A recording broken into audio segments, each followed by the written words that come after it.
क्या आपने कभी सोचा है कि दिल्ली की सत्ता में बैठी सरकार के सामने अगर उसका कोई बड़ा सहयोगी नेता ऐसा सवाल खड़ा कर दे जिसका असर सीधे गठबंधन के गणित पर पड़े तो बेचैनी होना स्वाभाविक है।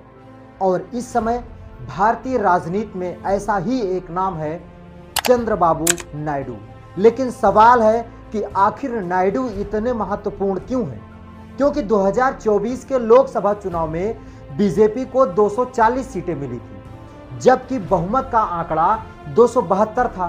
फिर एनडीए ने सहयोगी दलों के साथ 293 सीटें हासिल करके सरकार बनाई। इनमें टीडीपी के 16 सांसद हैं, यानी नायडू के पास संख्या 16 है।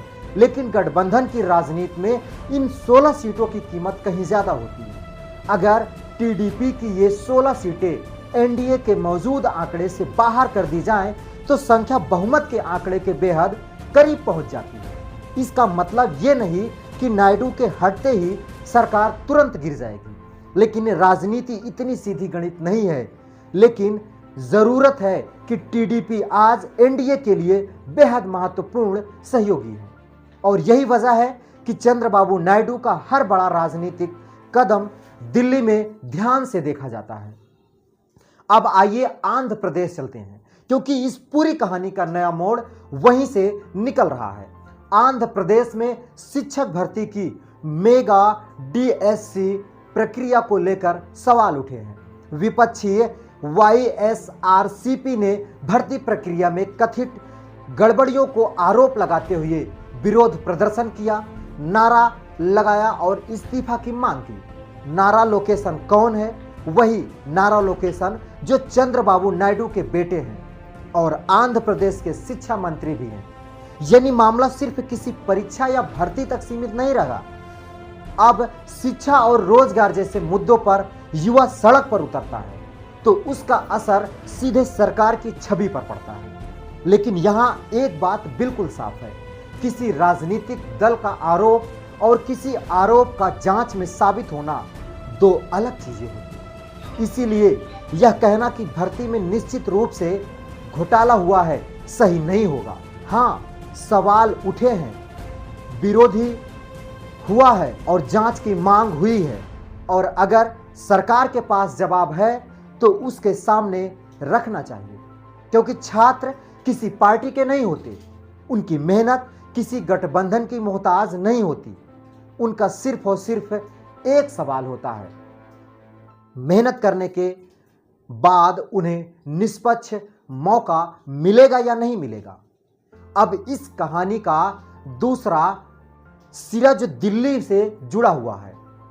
हाल के समय में छात्रों के मुद्दे राष्ट्रीय राजनीति का बड़ा विषय बने हुए हैं। जुलाई 2026 में आंध्र प्रदेश में नीट को लेकर छात्र गठबंधनों के प्रदर्शन और केंद्रीय शिक्षा मंत्री धर्मेंद्र प्रधान के इस्तीफे की मांग की खबरें सामने आई।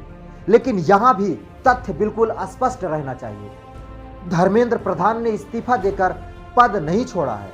इसीलिए राजनीतिक आरोप अपनी जगह हैं, लेकिन तथ्य अपनी जगह। अब दिल्ली की बात कीजिए। 21 अगस्त 2026 को राहुल गांधी ने संसद मार्ग पुलिस स्टेशन के बाहर धरना दिया। मुद्दा था छात्र प्रदर्शन के दौरान कथित पैलेट गन इस्तेमाल और उस मामले में एफआईआर तथा कार्रवाई की मांग। राहुल गांधी ने अमित शाह को भी निशाने पर लिया। विपक्ष का सवाल है कि पुलिस कार्रवाई की जवाबदेही तय होनी चाहिए, लेकिन किसी घटना के लिए सीधे गृह मंत्री को व्यक्तिगत रूप से जिम्मेदार ठहराने से पहले यह देखना जरूरी है कि आदेश किस स्तर पर दिया गया, किस अधिकारी ने कार्रवाई की और जांच में क्या सामने आता है। और यही लोकतंत्र है। सरकार से सवाल पूछना विपक्ष का अधिकार तो है, लेकिन उन सवालों का जवाब देना सरकार की जिम्मेदारी होती है। अब वापस चंद्रबाबू नायडू पर आइए। चंद्रबाबू नायडू के सामने आज दोहरी चुनौती है।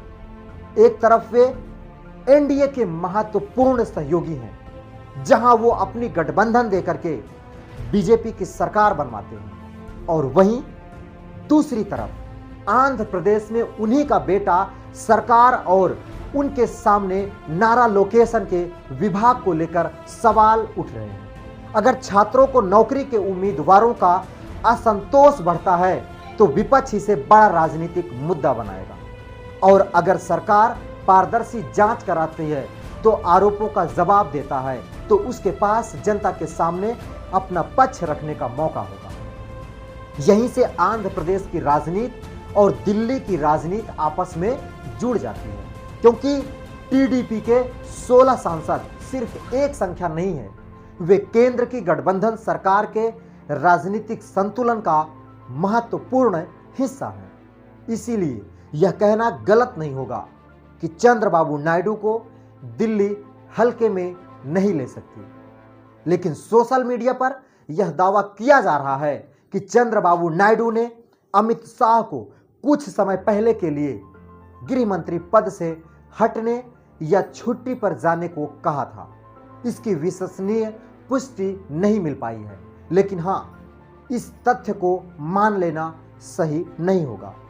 इतना जरूर है कि अमित शाह की भूमिका को लेकर विपक्ष लगातार सवाल उठा रहा है और छात्रों तथा पुलिस कार्रवाई से जुड़े मुद्दों ने इस राजनीतिक टकराव को और तेज कर दिया है। अब सवाल सीधा है, क्या सरकार छात्रों के सवालों का जवाब देगी? क्या आंध्र प्रदेश की भर्ती प्रक्रिया निष्पक्ष और पारदर्शी जांच होनी चाहिए? क्या दिल्ली में पुलिस कार्रवाई को लेकर उठे सवालों का जवाब अब जनता के सामने सरकार को लाना होगा? और क्या संसद में विपक्ष के सवालों का विस्तार से जवाब दिया जाना चाहिए? क्योंकि लोकतंत्र में कुर्सी किसी नेता की निजी संपत्ति नहीं होती, कुर्सी जनता देती है और जनता ही सवाल को पूछ सकती है और जनता के ही सवालों से, जनता के ही पैसे से संसद चलता है। अब आपकी बारी है। क्या छात्रों और नौकरी के उम्मीदवारों के सवालों का जवाब सरकार को देना चाहिए? क्या आंध्र प्रदेश के भर्ती प्रक्रिया की स्वतंत्र जांच होनी चाहिए? और क्या अमित शाह को विपक्ष के सवालों का जवाब देना चाहिए? अपनी राय कमेंट में जरूर बताइएगा और वीडियो अगर आपको पसंद आया हो तो वीडियो को लाइक कीजिए, चैनल को सब्सक्राइब कीजिए और ऐसे ही तमाम वीडियो के लिए हमारे चैनल से जुड़े रहिए। आपका स्वागत करता है आजाद मंच। मिलते हैं फिर किसी दूसरे वीडियो में किसी दूसरी टॉपिक के साथ। तब तक के लिए दीजिए इजाजत। जय हिंद, जय भारत।